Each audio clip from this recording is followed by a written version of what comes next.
আজি এটা নতুন ভিডিঅ'লৈ সকলোকে স্বাগতম জনাইছোঁ। গুৰু নানকৰ বাৰ্থডে বুলি এই ৰেচিপিটো আজি আগবঢ়ালোঁ আৰু তাৰ কাৰণে মই লৈ লৈছোঁ আধা কাপ চেনি আৰু একাপ পানী, মানে চেনিৰ ডাবল পানী।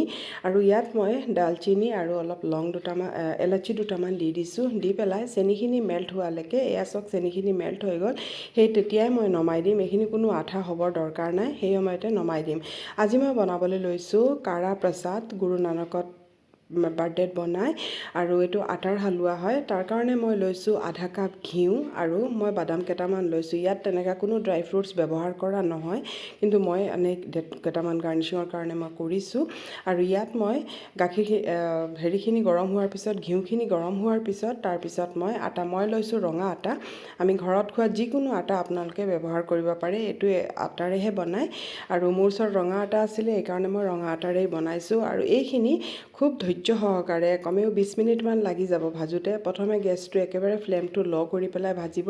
প্ৰথম দেখোঁতে এইধৰণে লাগিব যে মানে ঘিউটো কম হৈছে, কিন্তু কম নহয়। লাহে লাহে যেতিয়া ভজাটো হৈ যাব, তেতিয়া ঘিউটো এৰি দিব।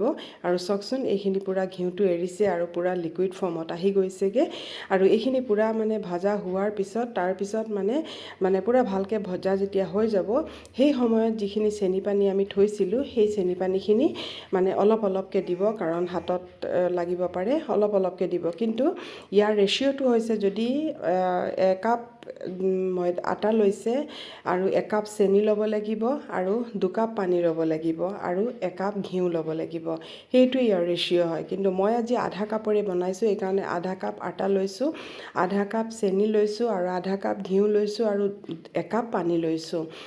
এই ৰেচিঅ'টি বনালে কেতিয়াও মানে হেৰি নহয়, বেয়া নহয়, পূৰা পাৰফেক্ট হ'ব। আৰু এতিয়া গোটেইখিনি মই চেনি পানী গোটেইখিনি দি দিলোঁ। দিয়াৰ পিছত আৰু মই আগতীয়াকৈ ইয়াত ডালচিনি আৰু এলাচি যিখিনি দিছিলোঁ, এইখিনি মই উলিয়াই পেলাই দিলোঁ, কাৰণ ফ্লেভাৰটোতো পানীত গুচি গ'লগৈ।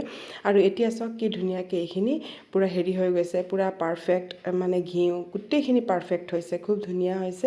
আৰু এয়া চাওক, লগে লগে এইখিনি পূৰা এবজৰ্ব হৈ গ'ল। আৰু গেছৰ ফ্লেমটো কিন্তু একেবাৰে ল' কৰি থৈছিলোঁ। যেতিয়া মই পানী দিছিলোঁ, গেছৰ ফ্লেমটো একেবাৰে ল' কৰি থৈছিলোঁ, নহ'লে কিন্তু ওপৰত পৰিব। আৰু এতিয়াও লৈয়ে আছে গেছৰ ফ্লেমটো। আৰু এই ধৰণে পূৰা ভালকৈ লৰাই ল'ব।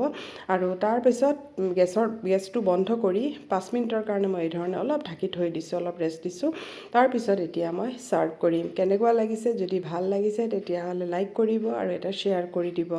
আৰু চাওকচোন, আমাৰ আটাৰ হালোৱাখিনি কিমান ধুনীয়া হৈছে, ইমান লোভনীয় হৈছে, আৰু খাবলৈও খুবেই ভাল হৈছে। আৰু চাওকচোন, পূৰা একেবাৰে কিমান ভাল হৈছে দেখিবলৈ। আৰু ৰঙা আটা বা বগা আটা, যিকোনো আটা আপোনালোকে ব্যৱহাৰ কৰিব পাৰে। আৰু এতিয়া মই ওপৰত বাদামখিনি এই ধৰণে দি দিছোঁ।